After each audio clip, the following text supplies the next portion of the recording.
नमस्कार, हिमाचल अभी देख रहे हैं आप। मैं हूं आपके साथ अवंतिका खत्री।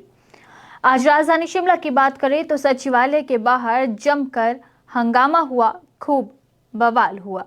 दरअसल इसके पीछे की वजह थी बीते दिनों भीम आर्मी प्रमुख चंद्रशेखर आजाद पर जानलेवा हमला हुआ था और उसके बाद भीम आर्मी के एक नेता ने जो है क्षत्रिय समाज को लेकर एक विवादित बयान दे दिया था। साथ ही सोशल मीडिया पर भी कुछ लोगों के जरिए लगातार क्षत्रिय समाज के खिलाफ अपशब्दों का इस्तेमाल किया जा रहा था, जिसके बाद अगर हम बात करें तो क्षत्रिय समाज में काफी ज्यादा आक्रोश बढ़ गया है। इसी के चलते हिमाचल में भी देवभूमि क्षत्रिय संगठन ने लगातार क्षत्रिय समाज के खिलाफ हो रहे विवादित बयानों पर संज्ञान लेते हुए शिमला में आज सचिवालय का घेराव कर दिया। भारी बारिश के बीच भी क्षत्रिय संगठन के कार्यकर्ताओं ने शिमला में जबरदस्त प्रदर्शन किया। सैकड़ों की संख्या में लोग यहां पर पहुंचे हुए थे और हालात ये हो गए कि सचिवालय के बाहर काफी ज्यादा सिचुएशन जो एक तरह से आप कह सकते हैं कि तनावपूर्ण भी हो गई थी, क्योंकि पुलिस की बात करें वहां पर भारी पुलिस बल की तैनाती करनी पड़ी और मजबूरन फिर सचिवालय का गेट भी पुलिस कर्मियों को बंद करना पड़ा, क्योंकि भीड़ काफी ज्यादा थी और आक्रोश काफी ज्यादा देखने को मिल रहा था। इसके बाद ट्रैफिक भी वन वे करना पड़ा काफी, क्योंकि कहीं ना कहीं भीड़ की वजह से ट्रैफिक जैम की समस्या भी यहाँ पर आ रही थी। लोगों को यहाँ पर जो तमाम लोग पहुंचे हुए थे क्षत्रिय समाज से, जिनमें महिलाएं थी, पुरुष पहुंचे हुए थे, युवा पहुंचे हुए थे, वो एक ही मांग कर रहे थे कि हमारे साथ अन्याय हो रहा है। कोई भी आकर हमारे बारे में कुछ भी अपशब्द कह देता है और हमारी समस्याओं पर संज्ञान नहीं लिया जाता। जबरदस्त तरीके से प्रदर्शन हुआ, जिसके चलते हालांकि शिमला के लोगों को, जो टूरिस्ट शिमला में आया हुआ है, उनको काफी दिक्कतों का सामना करना पड़ा, क्योंकि ट्रैफिक जैम की समस्या भी वहां पर उत्पन्न हो गई थी। लेकिन खूब गहमा गहमी वाला माहौल आप कह सकते हैं कि भारी बारिश के बीच भी राजधानी शिमला में आज देखने को मिला। तस्वीरें आप देख सकते हैं जहां पर जबरदस्त तरीके से संगठन के लोगों की ओर से नारेबाजी की गई।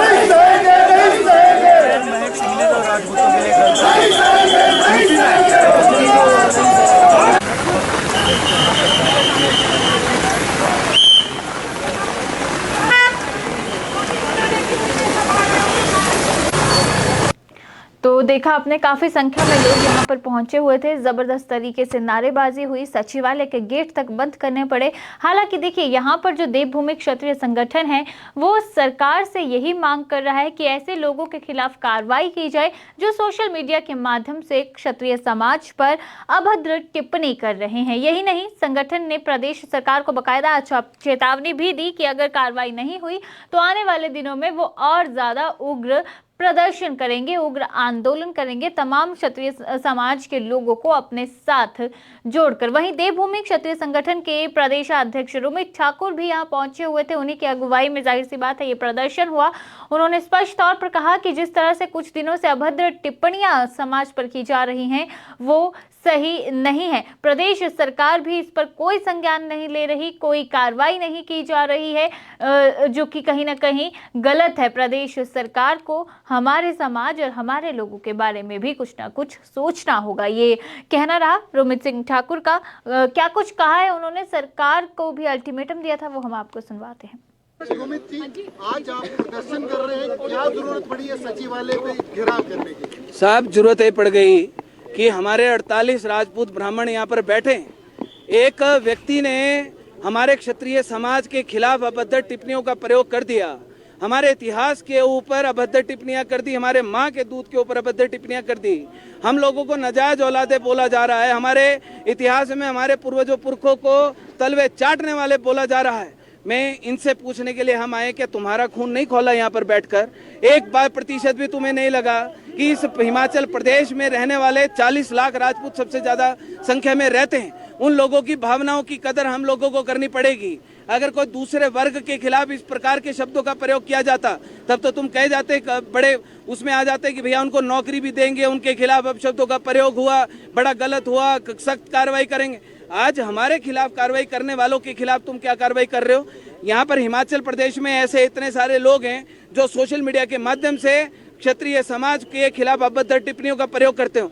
ये जो पुलिस वाले यहाँ पर खड़े हैं, ये जो जितने वर्दी वाले यहाँ पर खड़े हैं, हमारी तो बड़ी फेसबुक के ऊपर, मीडिया के ऊपर, सोशल मीडिया प्लेटफॉर्म के ऊपर तुम नजर गड़ाए बैठते हो। जो भी हम पोस्ट करते हैं कभी उसको रिस्ट्रिक्ट कर देते हो, कभी उसके खिलाफ मुकदमे दर्ज कर देते हो। आज जो ये लोग अभद्र टिप्पणियों का प्रयोग कर रहे हो, क्या तुमने एक भी व्यक्ति के खिलाफ कार्रवाई करी? ऐसे लोगों के ऊपर रोक लगाई? हम लोग यहाँ पर अगर बोलने के लिए आते हैं तो पुलिस वाले बोलते हैं कि अपने शब्दों के ऊपर विराम रखना। उन लोगों के ऊपर शब्दों के ऊपर विराम लगाया। इस देश का संविधान की आड़ लेकर अगर इस देश में रहने वाले क्षत्रिय समाज को अगर कोई आपत्तिजनक टिप्पणियों से कोई अगर बोलेगा तो 1% भी बर्दाश्त नहीं किया जाएगा। जो आमने सामने की धमकियां देने वाले हैं आज घर छोड़कर भाग गए, आज अपना परिवार लेकर घर छोड़कर भाग गए। आज सारे के सारे लोग पहले ओपन चैलेंज करते, उसके बाद घर छोड़कर भाग जाते हैं। आप लोगों के माध्यम से हिमाचल प्रदेश की सरकार, जो मंत्री यहाँ पर जो हैं, उन लोगों को हम कहना चाहते हैं, पुलिस प्रशासन को हम कहना चाहते हैं, आपके जिला शिमला के ऐसे बहुत सारे लोग हैं और प्रदेश के मुख्यमंत्री को कहना चाहता हूँ, आपके नाम के आगे ठाकुर लिखा है। 48 जितने भी यहाँ पर बैठे हैं, तुम्हारे नाम के आगे ठाकुर और ब्राह्मण लिखा है। कम से कम थोड़ा सा तो हमारी भावनाओं का लिहाज करो। कम से कम आप लोग अगर हमारी भावनाएं नहीं समझेंगे तो कौन समझेगा? अगर आप इस विधानसभा के अंदर बैठकर, सचिवालय के अंदर बैठ के आप क्या हमारे लिए कोई कानून नहीं बना सकते? स्वर्ण आयोग बनाने के लिए आपने हमारे बच्चों की वर्दियां छीन ली तो सेकंड नहीं लगाया, स्कूल बैग छीन लिया, सेकंड नहीं लगाया। हमने आयोग की मांग 16 मार्च को करी, तब आप बोलते जी 6 महीना 1 साल चाहिए। हमारे लिए कुछ भी करने के लिए आपको समय चाहिए, दूसरों के लिए कुछ भी करने के लिए आप सेकंड्स का टाइम नहीं लगाते। आप लोगों को मैं बोलना चाहता हूं, इन मंत्री विधायकों को, अपनी आंखों से ये जो काले चश्मे लगाए हैं इसको उतार दो। इस हिमाचल प्रदेश में रहने वाला स्वर्ण समाज की ताकत को कम नहीं समझना, क्षत्रिय समाज की ताकत को कम नहीं समझ। आज हमारी भावनाएं आहत हुई हैं, हमारे मन को ठेस पहुंची है, तो जिन लोगों ने ये कार्रवाई की है, जिन लोगों ने ऐसे शब्दों का प्रयोग किया है, हिमाचल प्रदेश सरकार पुलिस प्रशासन को, चाहे डीजीपी को आदेश करे कि ऐसे लोगों को आइडेंटिफाई करके, आपके जिला शिमला के कई हैं जो अब शब्दों का प्रयोग करते हैं, उनको आइडेंटिफाई करके उनके खिलाफ सख्त कार्रवाई अमल में लाए। हमने 2 दिन पहले अभी एसपी महोदय को हमने एक शिकायत पत्र एफआईआर के लिए दिया था। उस व्यक्ति के खिलाफ अभी तक एफआईआर दर्ज नहीं हुई, क्योंकि ये एट्रोसिटी SC/ST एक्ट का सहारा लेते हैं, ये संविधान का सहारा लेते हैं। जी, तो जहां ये जबरदस्त प्रदर्शन हुआ, वहीं इस प्रदर्शन के साथ एक बार फिर से स्वर्ण आयोग बनाने की मांग भी जोर पकड़ने लगी है। आज देवभूमि क्षत्रिय संगठन की ओर से बाकायदा ये मांग भी उठाई गई कि लंबे समय से समाज की ओर से मांग की जा रही है कि स्वर्ण आयोग का गठन किया जाए, लेकिन ना तो पूर्व की सरकार ने उनकी मांग को पूरा किया और ना ही वर्तमान सरकार इस पर कोई कदम उठा रही है। उन्होंने सीधे तौर पर वर्तमान सरकार को भी 6 महीने का समय दिया है और कहा है कि 6 महीने के अंदर स्वर्ण आयोग का गठन अगर सरकार नहीं करती है तो फिर सरकार के खिलाफ सड़कों पर उतरकर फिर से एक बार उग्र प्रदर्शन किया जाएगा। स्वर्ण आयोग की मांग को लेकर क्या कुछ कहना है रोमित ठाकुर का, वो आपको सुनवाते हैं। इस हिमाचल प्रदेश में तो 8-10 ऐसे हो गए नए जो अभी जिनको जानता कोई नहीं है, लेकिन सोशल मीडिया के माध्यम से अपने गुरुओं को देखकर उन्होंने उछलना शुरू कर दिया, जिन्होंने अभद्र टिप्पणियों का प्रयोग करना शुरू कर दिया। कई तो आप लोग जानते हैं मीडिया वाले, हम उन लोगों के नाम अपनी जुबान से नहीं लेते कि कौन लोग हैं कौन लोग नहीं। आप लोग बड़े अच्छे तरीके से जानते हैं, पुलिस प्रशासन बहुत अच्छे तरीके से जानता है। और देश में एक के बाद एक आप सोशल मीडिया चलाते हैं, न्यूज़ चैनल चलाते हैं, एक के बाद एक वीडियो आ रही, एक के बाद एक वीडियो आ रही। और जिस प्रकार से सरकार ने या संविधान ने इन लोगों को छूट दे रखी है, तो श्रीमद् भागवत गीता हमें भी बहुत तरीके की छूट देता है। स्वर्ण आयोग की मांग कर रहे थे, सरकार का किस तरह देखते हैं? रुख इस तरह से देखते हैं कि भैया हमें लगता है कि इन 48 जो पहले के थे उनमें भी दम नहीं था, जो ये हैं इनमें भी दम नहीं है, क्योंकि इस हिमाचल प्रदेश में रहने वाले 62 लाख लोगों की अब बात करने का किसी में दम नहीं है। लेकिन जिस दिन इन लोगों को मौका मिलेगा ना जी, ये जितने लोग आक्रोशित लोग खड़े, उस दिन एक कमी भी कोई नहीं छोड़ेंगे। इन लोगों के पास समय है, जल्दी से जल्दी 16 सितंबर को 6 महीने का समय मुख्यमंत्री के द्वारा दिया हुआ खत्म होता है, उसके बाद फिर हम अपनी कार्रवाई अमल में लाएंगे।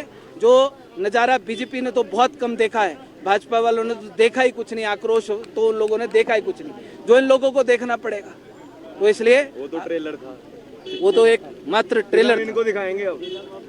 तो यही बात हम लोग कहना चाहते हैं कि जो भी अंदर मंत्री विधायक बैठे हैं वो आए, ज्ञापन ले, इन लोगों को पुलिस प्रशासन को आदेश करे कि ये जो हिमाचल प्रदेश में ये जो ज्यादा बहकने वाले लोग हैं इनके खिलाफ सख्त से सख्त कड़ी कार्रवाई अमल में लेकर आए। तो सुना आपने क्या कुछ यहाँ पर उमित सिंह ठाकुर की ओर से कहा गया। हालांकि आपको बता दें कि काफ़ी ज़्यादा प्रदर्शन यहाँ देखने को मिला। तकरीबन 11:30 बजे के करीब ही भीड़ सचिवालय के बाहर पहुँच गई थी और ज़बरदस्त तरीके से अपनी आवाज़ को उठाना शुरू कर दिया था। प्रदर्शनकारियों का स्पष्ट तौर पर यही कहना था कि वो यहाँ से तब तक नहीं हटेंगे जब तक उनकी मांग को सरकार नहीं मान लेती है। हालांकि काफ़ी देर तक ये माहौल इसी तरह से बना रहा, जनता को भी काफ़ी परेशानी हो रही थी और भीड़ का जो गुस्सा था वो थमने का नाम नहीं ले रहा था। फिर इसी बीच कैबिनेट मंत्री हर्षवर्धन चौहान को भी सचिवालय से बाहर आना पड़ा। बाकायदा उन्होंने बाहर आकर प्रदर्शनकारियों से बातचीत की, उन्हें समझाने की भी कोशिश की और साथ ही मुलाकात कर उन्हें इस पूरे मामले में उचित कार्रवाई का आश्वासन भी दिया, जिसके बाद प्रदर्शनकारियों ने सचिवालय में अपना ये प्रदर्शन बंद किया और वो वापस लौटे। क्या कुछ बातचीत यहाँ पर हुई थी प्रदर्शनकारियों के बीच में और कैबिनेट मंत्री के बीच में, वो हम आपको सुनवाते हैं। लोगों में तो आक्रोश है, हमारे लोगों में तो गुस्सा है, क्या उन लोगों का खून नहीं खोले? बाकी सरकार की तरफ से जो भी कार्रवाई होती है सरकार सर, हम आपसे देखो किसी भी वर्ग एक दूसरे के प्रति कोई अधिकार नहीं, कोई अधिकार नहीं, हमने तो सब लोगों को मिलकर पहले से भी प्यार कर रहे हैं। हाँ, कोई अधिकार नहीं, वो भी होगा करेगा आप करो। और किसी को भी जो आपकी भावना है वो मैं मुख्यमंत्री को भी उससे अवगत, आप जो भी कार्रवाई कर सकते हैं और